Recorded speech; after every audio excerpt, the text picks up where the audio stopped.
They thought the mountain had swallowed the Carter family forever. But 2 years later, hikers stepped inside an abandoned house and froze in place. What they found inside would shatter everything the town believed.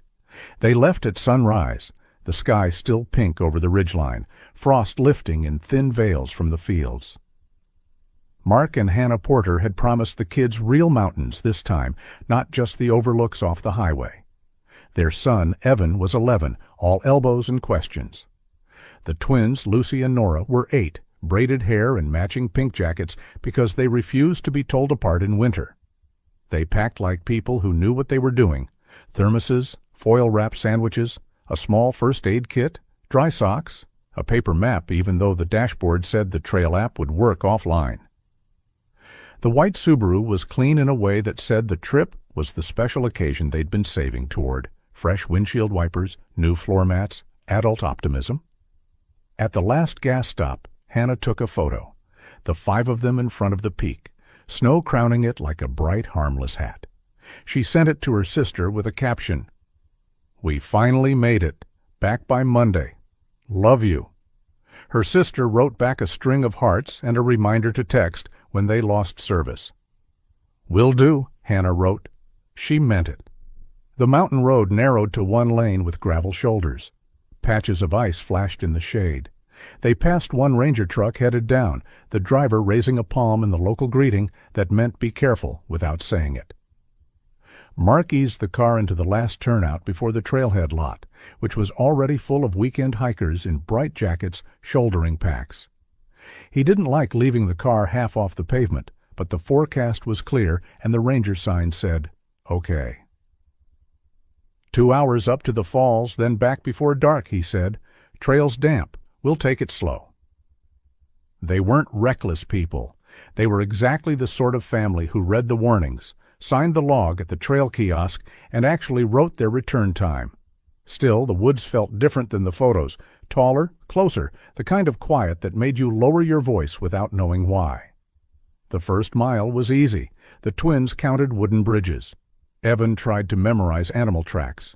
Hannah walked behind them, checking the way the trail cut across the slope and the slick sheen on the rocks. They reached the falls mid-morning, a gray veil over a rock face feathered with ice. Other hikers had gathered there, the air dotted with camera clicks and the metallic smell of water. A couple from Atlanta took a family picture with Mark's phone. Hannah offered the twins an early lunch. They wanted to push on to the ridge. A man with a blue beanie told Mark the ridge loop was worth it if you've got another hour. He pointed with his trekking pole. "Trail's muddy past the second footbridge. Watch that left turn. People miss it." Mark hesitated, looked at the map. The ridge loop would add 45 minutes and gave a view you could frame over the fireplace. The weather held. The kids were buzzing. "Okay," he said, "but we turn around the second it feels sketchy." He tied a stripe of orange paracord to the strap of Lucy's pack, an old backpacking habit, a bright thing to watch, something to grab if someone slipped. Hannah squeezed his hand like a private joke. "You and your little systems." And they started up the steeper cut. Past the second footbridge, the trail narrowed and tilted. Bootprints deepened into dark ovals in the mud. The left turn was easy to miss. The beanie man hadn't been exaggerating. They found it only because a stack of flat stones marked the junction. Beyond it, the trail threaded through hemlocks where cell phone bars dropped to nothing. "Shout if you get more than 10 steps ahead," Hannah said. "No running, no hopping rocks, no—" "We know," the twins sang together. It was the last time anyone other than the 5 of them would hear their voices. What we know from the record later is ordinary. They signed the register at the trailhead. A family in neon coats saw them at the falls and remembered the girls' braids. A couple on the ridge heard laughter downslope, though wind carries sound in odd ways. There was no argument, no storm, no slip that anyone witnessed. Just a family moving through trees on a Saturday, stepping between roots, stopping to drink, starting again. At 2:18 p.m., Mark's phone pinged one last time on the high point of the loop. A cued message to his brother finally sent. "Going great. 1 more mile, then down." At 2:21, the phone lost the tower for good. They were not heard from again. They did not return to the car by their 4:30 note. The ranger at the evening sweep chalked a question mark next to their names and tapped the Subaru's hood. He'd seen this before. People misjudged time, got disoriented, showed up just as the headlights turned on. But the Subaru sat untouched all night, frost filigreeing the windshield in the moonlight. By morning, a ranger named Calloway phoned the emergency number on their log sheet and reached Hannah's sister. Her voice climbed a register when she learned the family hadn't checked in. By 8 a.m., Calloway had called 3 more rangers, an EMS unit with a litter, and the volunteer search coordinator who knew every footpath and deer trail in 30 miles. The search that day was measured and professional. Crews walked the loop and then the ravines that bled off it, moving slowly, calling names the way you do in the woods, half loud like you're trying not to upset the quiet. Nothing. By nightfall on day 2, the state helicopter made slow boxes in the cold air, rime building on its skids. The infrared camera saw only deer and a fox. There were tracks, of course, dozens of them.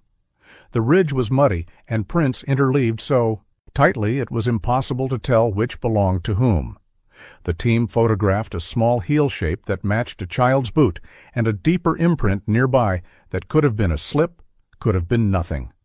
They flagged them with orange tape, and when they circled back at dusk, the flags looked like tiny warnings, hung for no one. By day 3, the mountain got that atmosphere searches get, the coffee thermoses and maps spread on hoods, the radio chatter that feels busy even when nothing is happening, the half-whispered arguments about whether to keep the effort focused or widen it. Reporters learned the kids' names and ages and sent them into the air like prayers. Hannah's sister flew in, eyes swollen but furious at the idea of hope. "They're together," she said to anyone who would listen. "They wouldn't leave each other." A volunteer team found a candy wrapper on a game trail. Another found a blue plastic hair bead, the sort sold in dollar stores, caught in a low branch. It could have been anyone's, from any hike, any year. The mountain collected little human things and kept them. On day 5, snow flurried so lightly it lifted again when the sun came back. The sheriff announced a transition, the soft word for scaling down. The family's campsite belongings, still in the rental cabin, were boxed and logged and handed to Hannah's sister. The Subaru, photographed from every angle, was towed to the county lot. It became a case, the way these things do when vigilant people have done everything right and the mountain still refuses to answer. 2 winters turned, and grief settled into something the body could carry while it functioned. Leads dried up, each one like a stone dropped into water with no ripple. There were sightings, as there always are, soft-voiced people at grocery stores, certain they'd seen one of the girls at a church festival 3 towns over, a man who swore he'd spoken with Mark at a gas station off Sharon 75, though the date shifted when pressed, and his details bent toward the last news piece he'd read. Hannah's sister learned how to talk to deputies without crying and how to stop answering the phone after 10 p.m. She learned that there's a look people give you when they can't help, the apology and escape in the same glance. She learned to save her anger for the empty rooms of her house. Early the second spring after the disappearance, 2 hikers, college kids who'd aimed for waterfalls and found only mud, decided to cut the day short and took an old logging road down the wrong side of the ridge. It brought them out not to the parking area but to a settled hollow where a single dirt track made a thin scar through leaf litter. The map on their phones didn't show it. The line felt like something locals used to reach a place they didn't post on the internet. They followed it because it was there. Half a mile later, a cabin shouldered into view, one of those weathered Appalachian structures with a sagging porch, its tin roof orange with rust, the kind of place teenagers dare each other to step inside at night. An old white Subaru wagon crusted with green sat nose first in the leaves, as if it had been parked in a hurry and never started again. "Creepy," one of the kids said, and laughed to cover it. The other raised his phone for a picture. The cabin door was shut but loose on its hinges, an inch of darkness visible along the latch side. The porch boards flexed under their boots. "Hello?" the first one called. He had the nervous tone of someone who hopes no one answers. No one did. But there was something else, something they didn't notice at first because it looked so ordinary, so homelike against the rot. A rope stretched across the porch from nail to nail, looped once around a beam. On it hung 6 puffy jackets, small ones and big ones, tidy as laundry day, blue, teal, pink, blue, and dark gray. They were zipped and empty, the sleeves falling straight. The porch was shadowed and cool. No dust lay on the shoulders. The clothespins were the cheap wooden kind sold by the hundred. "I don't like this," the second kid whispered. The first one nodded, and for a long breath they did not move, as if any motion would make the scene real. The jackets made a soft synthetic sound when a draft moved through. One of the pink ones turned an inch, showing the chewed plastic of a name tag clipped near the zipper. There were letters on it. The second kid stepped closer, because of course he did, squinting. The name wasn't written, it was stamped. He swallowed. "We need to go?" "What's it say?" He didn't answer. He reached, not to touch, just to see if the thing was truly there and not a trick of distance and light. From inside the cabin, something shifted. A single wooden creak, heavy and deliberate, as if a person who weighed something had changed their footing. The boys backed off the porch in a blur, the old wood complaining under their boots, dropping to the dirt with faster breath than they wanted to admit. The second one fumbled his phone, flipped it to video without meaning to, caught a few seconds of the line of coats swinging and the Subaru's hood shining a little in the weak sun.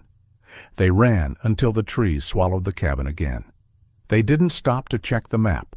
They didn't talk until the trail widened and the sound of water began, a sign of the main path.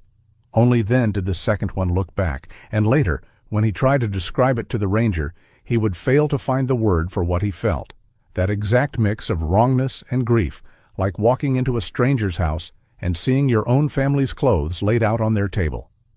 At the trailhead, they went straight to the board with the emergency number. The ranger's office was 2 miles down the road. It would take him 15 minutes to get to them, and another hour to guide them back to where they'd been. Plenty of time for someone who knew those woods better than hikers did to decide what should be left in place and what shouldn't. But when the ranger arrived and the boys tried to show him the video, the file wouldn't play. A spinning wheel and a blank screen. It shouldn't have mattered. The boys could retrace their steps. They could. Except when you're afraid, the woods rearrange themselves just enough that the same path looks like a different one. The ranger listened without interrupting. He'd been on the original search. He knew the names on the kiosk. He looked at the boys' faces and decided they weren't telling a story to be on the news. He radioed the sheriff, then an investigator whose number he'd saved 2 years ago because he'd always figured the mountain wasn't done with them. He didn't tell the boys what he was thinking or why, when they mentioned the white Subaru by the porch, he felt a cold line up his spine. He didn't tell them that the image of 6 jackets in a row, child to adult, would wake him in the night for months to come. He only said, "You did the right thing," and walked them to his truck, and keyed the mic, and said the words that would pull the case out of quiet and back into the bright heat of the world. And because he was the kind of man who noticed details and remembered them, he asked one more question as they climbed in. "Do you remember the names on those tags?" The second boy looked at his shoes. "Just one, a short one. I think it started with an L." "Lucy?" the ranger asked softly. The boy blinked. "Yeah, how'd you know?" The ranger didn't answer. He started the engine, turned the truck around, and headed back toward the dirt track where the trees leaned close and a cabin waited with its porch rope drawn tight like a jaw. He didn't know it yet, but there'd be more than coats on that line. There'd be something clipped to one of the zippers with a cheap black binder clip, the kind every kitchen has. And when the investigator unfolded it, an hour later with gloves on, the paper would show a list of 5 dates, each one circled. The last date would be tomorrow. The first winter without the Carters settled over Grayson County like a frost that never thawed. A snow came late that year, and when it did, it coated the mountains in a muffled silence. Inside the sheriff's department, the case files on the Carter family sat heavier on the desk than any others, partly because they contained no satisfying end, partly because every deputy had, at one point, looked up toward the ridges and wondered if those mountains weren't holding the answers hostage. The search had been exhaustive. Helicopters, cadaver dogs, volunteers combing through underbrush. The Subaru they'd driven was found 4 days after their disappearance, parked neatly at the entrance to a narrow logging road off Highway 52. The keys weren't inside. There were no footprints in the snow, just the frozen ruts where the tires had stopped and the eerie stillness of a place where nothing in nature seemed disturbed. Deputy Alan Ricks had been there the day they found the car. Even now, he could recall the sensation he'd felt, like stepping into a painting that someone had frozen mid-brushstroke. "It's like they just stepped out and vanished," he'd muttered to no one in particular, while his breath clouded in the cold air. The words had hung there, unanswered. The investigators had considered every angle. Voluntary disappearance? Dismissed quickly. There was no financial trouble, no signs of marital strain, no indication that the Carters had reason to abandon their lives. Accident? Possible, but unlikely given the complete lack of tracks, disturbed vegetation, or evidence of a fall or animal attack. Foul play? The hardest to prove, because nothing, no fibers, no blood, no shell casings, had been left behind. For the first year, the sheriff's department fielded a steady stream of leads. A reported sighting at a gas station 3 counties over. A man claiming he saw a family that looked just like them in Tennessee. An anonymous caller who swore she'd overheard a conversation in a diner about the Carters in the mountains. Every lead fizzled. But what gnawed at those who'd worked the case was the last known photo of them, taken by a stranger in the parking lot of a trailhead that morning. Smiles bright, mountain peaks behind them, the twins holding hands in matching pink jackets, their brother grinning with his blue hoodie pulled up against the chill. The mother, Claire, had her arm looped through her husband's, her expression as steady and unguarded as any family on a short holiday. Nothing in that image suggested it was the last time they would be seen alive. By the end of the second year, the case had gone cold enough to slip into the department's inactive drawer. The volunteers stopped organizing searches. The flyers yellowed in the windows of the gas stations. Even the mountains seemed to reclaim the silence they had before the Carters came.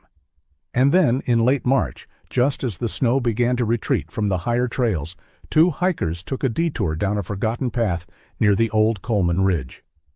The trail wasn't on most maps anymore, and judging by the tangled growth, it hadn't been used in years. The hikers, one a local, one visiting from Asheville, pushed through until they found themselves in a clearing, staring at a weathered, sagging cabin with a rusted tin roof. It looked abandoned, but there was something odd. A white Subaru was parked to the side, its surface coated with grime, but unmistakably the same model and year as the one from the case. Then the hikers saw the clothesline. 6 jackets, 2 pink, 2 blue, 1 green, 1 gray, hung neatly in a row, swaying slightly in the breeze.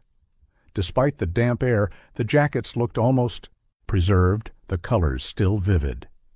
Neither hiker spoke at first. The scene was too strange, too deliberate. The older of the 2 finally whispered, "This isn't right." When they stepped closer, their boots crunching on the layer of leaves, a smell hit them, not the sharp rot of decay, but something metallic, faint, almost hidden under the damp wood scent of the cabin.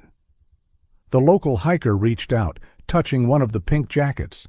The fabric was cold, and the zipper teeth were slightly rusted.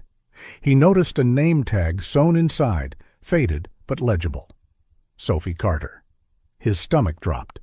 The other jackets bore similar name tags: Lucas, Emily, Claire, Daniel. There were no sounds except the creak of the line in the wind. When they finally forced themselves to step up onto the cabin porch, they noticed something else. Scratches around the doorframe, deep grooves as if made by metal. The door wasn't locked, just slightly ajar. The hikers exchanged a look, both knowing without saying that once they crossed that threshold, whatever they found would anchor itself into them forever. The older hiker pushed the door open. Inside, the air was stale and heavy. The light from the doorway barely reached the far corners, but enough filtered in to reveal an overturned chair, a dusty table with a single enamel cup, and, on the floor, a scattering of what looked like old ration tins. And then, just beyond the narrow beam of light, something caught the younger hiker's eye. He stepped closer, crouching to pick up a small object lying half-buried under a layer of dust. It was a child's hairbrush, pink plastic, with strands of blonde hair still tangled in it. Neither of them spoke again. They backed out, the door swinging shut with a hollow sound. By the time they reached the ranger station an hour later, their faces were pale, their voices unsteady. The sheriff's department was on the scene within 2 hours, sealing off the clearing. Deputy Ricks stood in front of the clothesline for a long time before anyone spoke to him. He could feel the cold creeping through his gloves. The jacket swayed in that same breeze, quiet and accusing. Somewhere in those mountains, he thought, the Carters' story had frozen. And now, maybe, it was starting to thaw. The morning after the hikers' discovery, the clearing at Coleman Ridge no longer felt like a forgotten corner of the mountains. It was a crime scene now, wrapped in yellow tape that snapped and fluttered in the cold wind. Sheriff Grant stood with his hands in his coat pockets, staring at the weathered cabin. In 25 years of law enforcement, he'd seen some unsettling sights, but there was something about this one, those 6 jackets, lined up like silent witnesses, that made his jaw feel tight. The forensics van pulled up just after dawn. Deputy Ricks met the team as they stepped out, lugging equipment cases and camera tripods. The lead tech, Karen Halsey, was brisk and economical in her movements, but even she paused when she first saw the clothesline. "It's deliberate," she murmured, almost to herself. This wasn't random storage.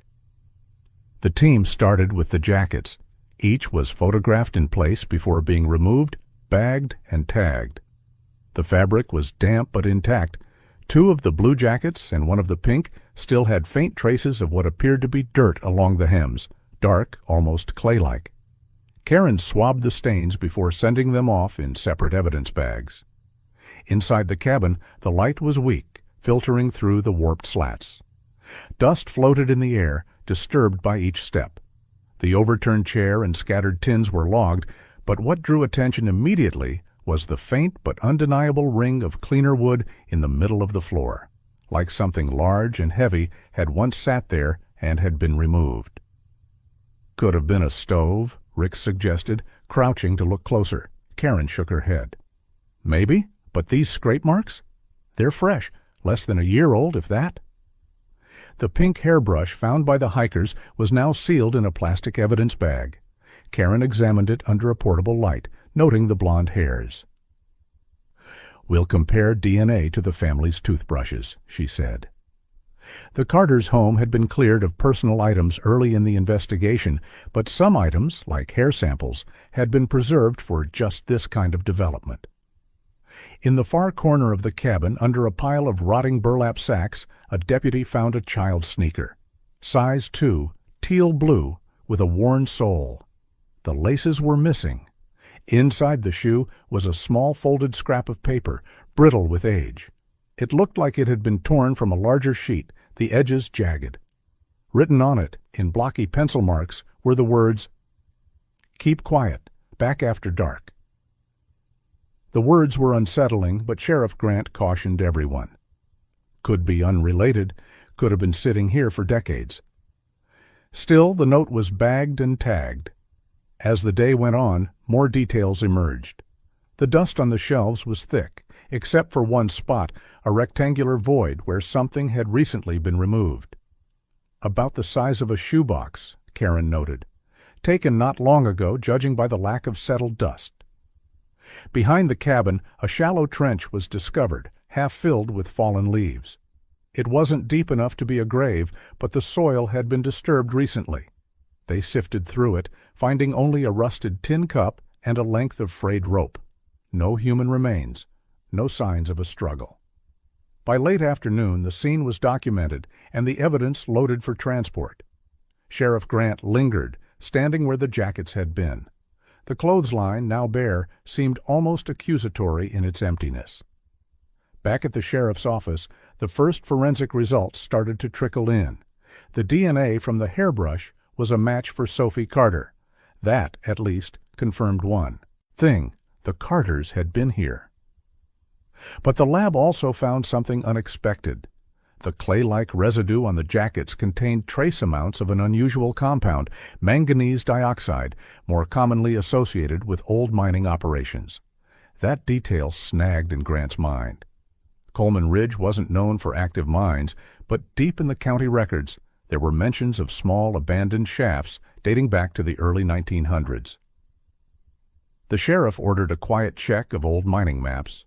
Within hours, a deputy brought in a yellowed blueprint showing a network of tunnels about half a mile from the cabin. Most had been sealed decades ago, but one, listed simply as Shaft 3, had no closure date. Grant knew what this meant. If the Carters had been here and the soil on their jackets came from near that shaft, then maybe the cabin was just the first breadcrumb.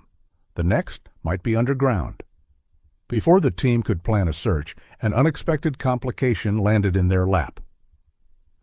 A man walked into the sheriff's office just before closing, lean and weather-beaten, with a gray beard and a stained baseball cap pulled low over his brow. He claimed he'd been living off-grid in the Coleman Ridge area for over a decade. He said he knew the cabin, had seen people come and go from it. Not locals, he insisted, in the weeks before the Carters disappeared.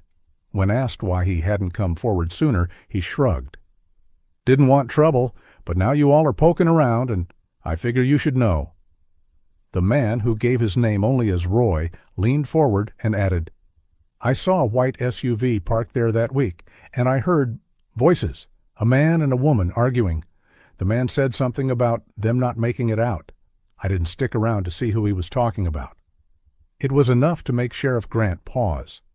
This could be the first living witness with a direct connection to the time of the disappearance. But as Roy spoke, Deputy Ricks noticed something odd. The old man's hands were shaking, not from age, but from something closer to fear. And when Roy left, Ricks found himself wondering whether the man had come forward to help, or to steer them somewhere entirely different. By the next morning, the mining maps from the county archive were spread across the sheriff's desk, edges curling and ink faded to sepia. Shaft 3 wasn't marked with any hazard warnings, just a small circle in pencil and the word "open" scrawled beside it in handwriting from half a century ago. Sheriff Grant tapped the map. "Half a mile north of the cabin, if the clay on those jackets came from here, it's worth a look."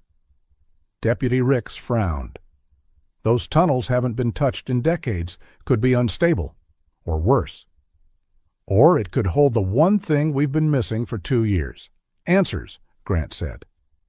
By mid-morning, a small team had gathered at the trailhead: Grant, Ricks, 2 deputies, and Karen Halsey from forensics. They carried ropes, helmets, headlamps, and air monitors. The hike was short but grueling, thick underbrush, fallen branches, and an incline that seemed to rise endlessly. The shaft revealed itself without ceremony, a jagged hole in the earth, partially obscured by rotting boards that had once served as a cover. Cold air breathed out from the darkness below, carrying a faint metallic tang. Karen crouched at the opening, scraping a sample from the shaft's edge. The dark clay was identical to what had been found on the jackets. "Same compound, manganese dioxide," she confirmed. They secured ropes to a nearby tree and tested the air quality. The monitors beeped green. Safe, at least for now. One by one, they descended. The temperature dropped sharply as they reached the bottom. The beam from Grant's headlamp cut through the dark, revealing narrow walls streaked with black mineral veins. The ground crunched underfoot, gravel mixed with decades of debris. They moved slowly, marking their path with chalk. The tunnel forked about 50 yards in. The left passage was partially collapsed, but the right remained open, curving deeper into the mountain. It was Ricks who spotted the first sign of human presence: a discarded thermos, dented and dusty, but not rusted. "This hasn't been here long," he murmured. Farther in, they came to a wide chamber where the ceiling opened enough to reveal a trickle of water dripping from above. The sound echoed, hollow and cold. Karen's light swept across something at the far end, 2 wooden crates stacked unevenly. The top crate had split open, revealing its contents: canned goods, bottled water, a roll of duct tape. Expiration dates placed them less than 3 years old. "This is a stash," Grant said. "Someone's been using this place." But the discovery that froze everyone came next. Behind the crates, partially concealed by a scrap of canvas, was a child's backpack, pink with faded cartoon unicorns. The name tag stitched to the inside flap read, "Sophie Carter." The air seemed to thicken. Grant knelt, his gloved hands shaking slightly as he unzipped it. Inside were a coloring book, 3 crayons, and a single sock, balled up and gray with dust. No blood, no signs of struggle, just the eerie suggestion that Sophie had been here and left without explanation. Karen bagged it carefully. "We'll check for prints, fibers, anything." They searched the chamber thoroughly, but found no human remains, no bedding, no personal items beyond the backpack. It was as if someone had passed through quickly, leaving only a few traces behind. On the way back up, Grant's mind churned. The presence of the backpack meant the Carters, or at least their daughter, had been inside this shaft. But the canned goods and thermos were newer than the disappearance. Could Sophie or someone have been kept here after the family vanished? Back on the surface, the mood was grim. The cold sunlight filtered weakly through the trees as they packed up. That's when Karen pulled Grant aside. "There's something you need to see," she said quietly. She handed him a photograph from the cabin scene, a close-up of the note found in the sneaker. "Keep quiet. Back after dark." Karen pointed to the handwriting. "I ran a quick visual match through old case files. There's a 78% likelihood it matches writing from a suspect in a 2009 missing persons case. A man named Leonard Pike. Served time for unlawful confinement. Last known address, 2 counties over. Disappeared from parole supervision." In 2018, Grant's stomach turned. Pike's file described him as a drifter with a habit of squatting in remote properties. His known areas overlapped with Coleman Ridge. The sheriff didn't like coincidences. Before he could arrange to dig into Pike's history, another thread pulled his attention. Roy, the off-grid witness from the day before, hadn't been answering calls. Deputies sent to check his shack reported it empty. No signs of a struggle, but no personal belongings either. It was as if he'd left in a hurry. That night, Grant sat in his office, staring at the evidence board. The Carters' smiling family portrait was pinned in the center, surrounded by photographs of the cabin, the jackets, the backpack, and now, Pike's mugshot. One detail kept gnawing at him. If Pike had been involved, why the deliberate display of the jackets? Why return, or allow someone to return, to a place that could be found? Unless the display was meant for someone else entirely. The next morning, Coleman Ridge was wrapped in a heavy fog that clung to the pines like cobwebs. Sheriff Grant arrived early, coffee in one hand and Pike's file in the other. The man's record read like a trail of shadows: petty theft, trespassing, breaking and entering.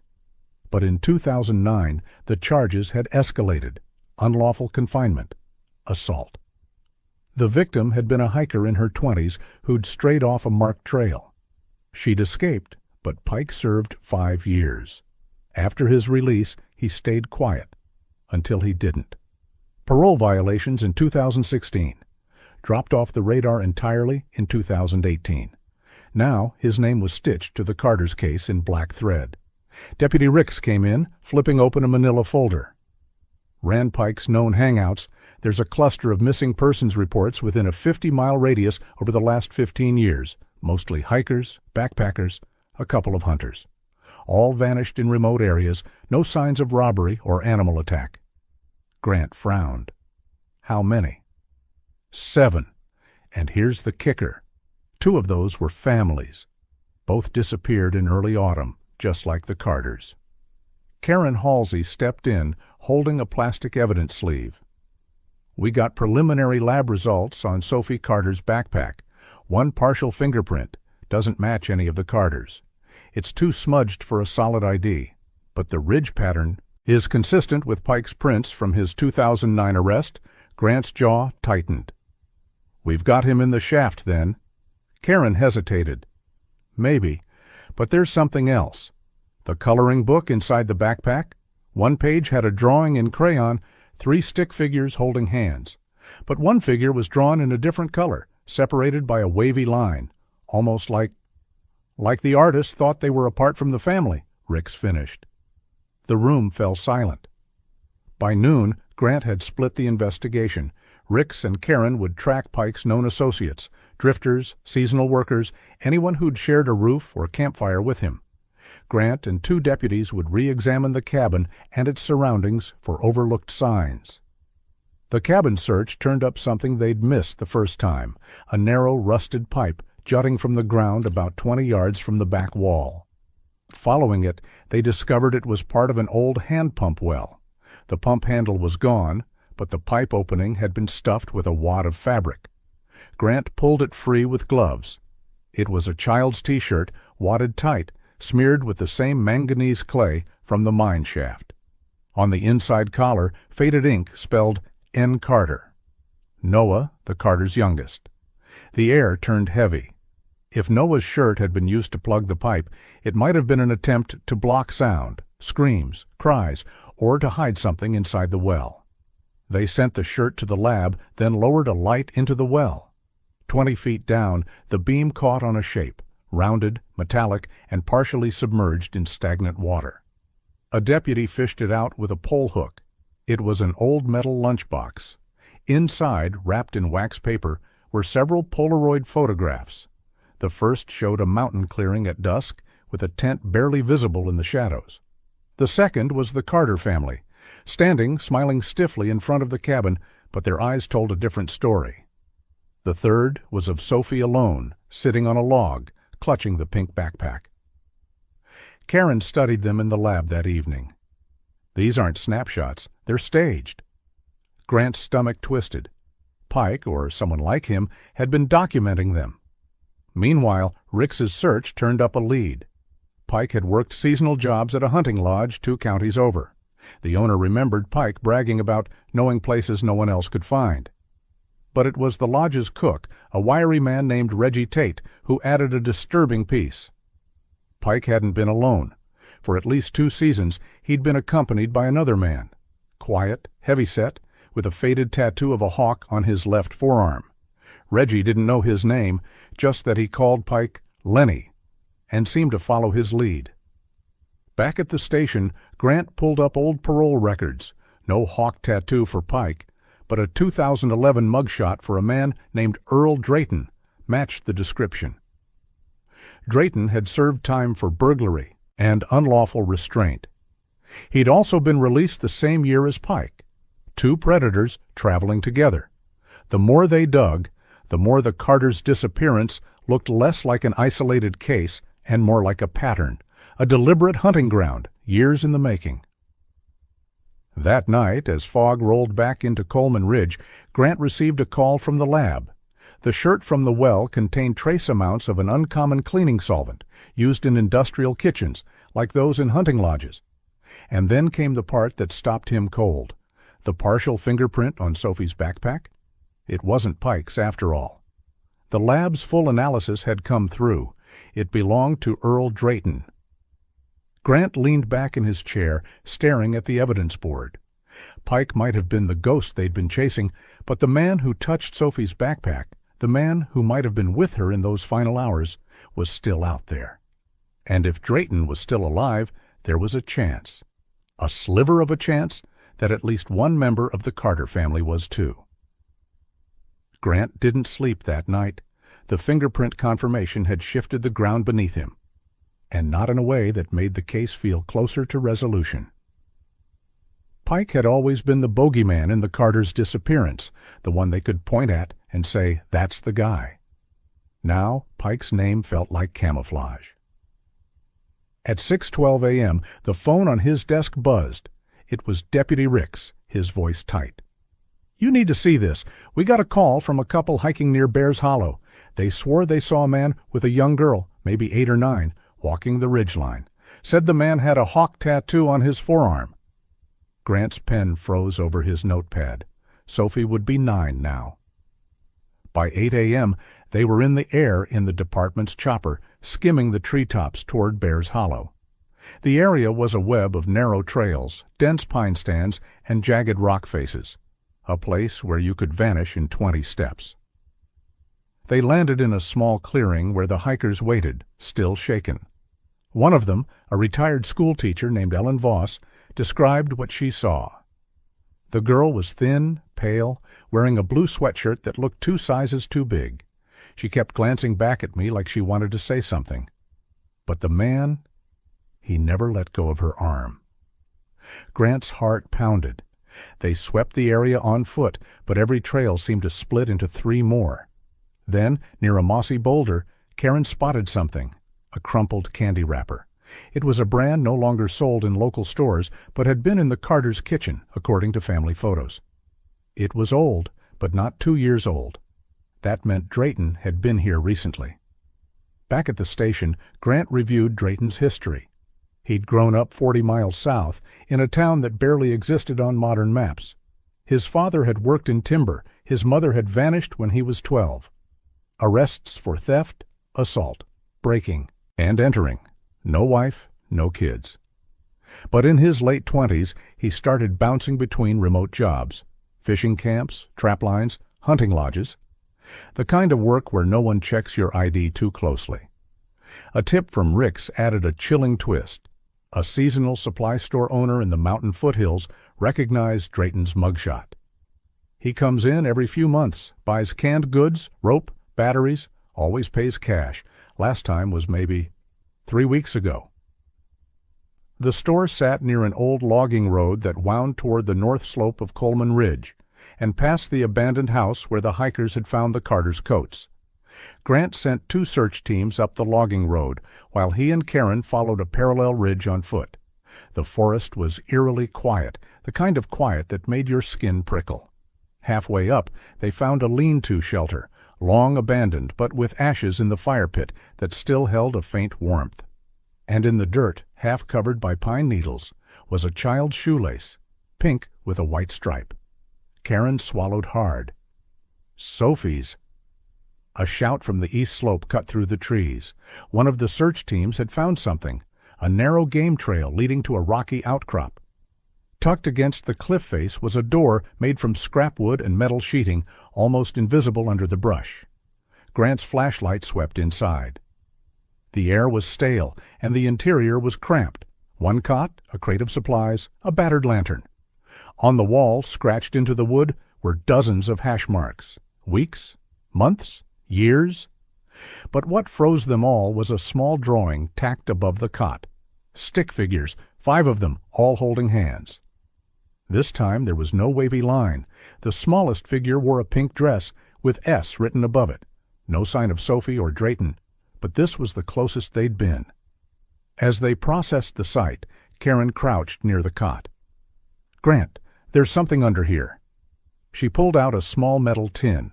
Inside was a silver locket with tiny initials engraved, a C, Angela Carter, the mother. Inside the locket was a photo, faded but intact, of Angela with all 3 children. Grant stared at it, mind racing. If Sophie had been here, maybe Angela had too. Maybe not everyone had died in those woods. Then came the sound, faint but enough to still the air. Footsteps, snapping twigs. The team fanned out, guns drawn, moving toward the noise. A figure darted between the trees, tall, heavy-set, wearing a dark jacket. A glimpse of pale skin, and then the unmistakable blur of the hawk tattoo as the man bolted downslope. They gave chase, but the terrain was a labyrinth. By the time they reached the creek bed below, he was gone. At dusk, Grant stood on the ridge, looking toward the mountains where the light was fading. Drayton had slipped through their fingers again. But now they knew 2 things. He was alive, and Sophie had been with him not long ago. And if Drayton was running, it wasn't just to avoid arrest, it was to keep whatever secret he held about the Carters from ever seeing daylight. The morning after the chase, Grant's phone rang at 4:37 a.m. A voice he barely recognized, tight, winded, said only, "He's heading east. Old Ridge Mine. If you want the girl, you'll be there before dark." The line went dead. Caller ID traced back to a payphone at a truck stop 30 miles from Coleman Ridge. No cameras, no name. But Grant knew in his gut it was someone from the mountain, maybe one of Drayton's rare confidants, finally tipping the balance. By noon, Grant, Karen, and a tactical team were moving up the old mining road. The mine had been sealed since the early 80s after a collapse, but locals whispered about squatters and bootleggers using the lower tunnels. The place had a history of swallowing men whole. Snow began to fall in thin, needling sheets as they reached the upper switchback. The skeletal remains of a mining shack stood against the slope, its roof half caved. Grant motioned for the team to split, circling the structure. Inside, the air smelled of damp earth and old oil. In the corner, behind a rusted stove, they found a hatch, a trapdoor leading down. Faint lamplight flickered below. Grant descended first, his boots crunching on gravel. The tunnel opened into a small chamber, and there he was, Earl Drayton. His hair was longer now, his beard streaked with gray, but the hawk tattoo was unmistakable. And in the far corner, sitting on a threadbare blanket, was Sophie Carter. Her hair was tangled, her clothes worn, but her eyes, wide and sharp, locked onto Grant. "Step away from her, Earl," Grant said, voice low but carrying. Drayton raised his hand slightly, but his eyes stayed on Sophie. "She doesn't want to go," he said. "She's safe here, safer than she was with them." Grant's pulse hammered. "Where's Angela?" "The others?" Drayton's face hardened. "Gone. 2 winters ago, the ridge gave way. Took the house, the boys, her. Sophie and I got out. The snow covered everything. I tried to tell them, but they'd never believe me. They never do." Karen moved to circle him, her voice steady. "Why didn't you take her back? Call someone?" His jaw worked. "You've seen the papers. They'd call me a killer, put her in a system that chews kids up. I kept her alive, fed her, kept her warm. I'm all she's had." Grant could see Sophie's lip trembling. Whatever had happened in those 2 years, she'd survived because of him, but also with him. It was a paradox the law didn't forgive. When the moment broke, it was Sophie who spoke first, soft but clear. "I want to go home." Drayton's shoulders sagged. He didn't resist as the cuffs clicked shut. Outside, Sophie clung to a thermal blanket, staring out at the snowy slope. She didn't cry, didn't speak.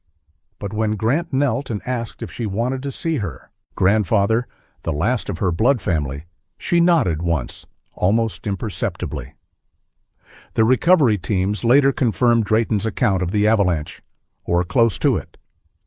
The remains of the abandoned house were found buried under tons of rock and ice. Inside, they found evidence of the Carters' final days: rationed food, melted snow in tin pots, a calendar with days crossed off until mid-February. After that, nothing. Drayton's trial was complex. Charged with unlawful concealment, custodial interference, and obstruction, he was acquitted of any direct role in the family's deaths. But the court didn't see a rescuer.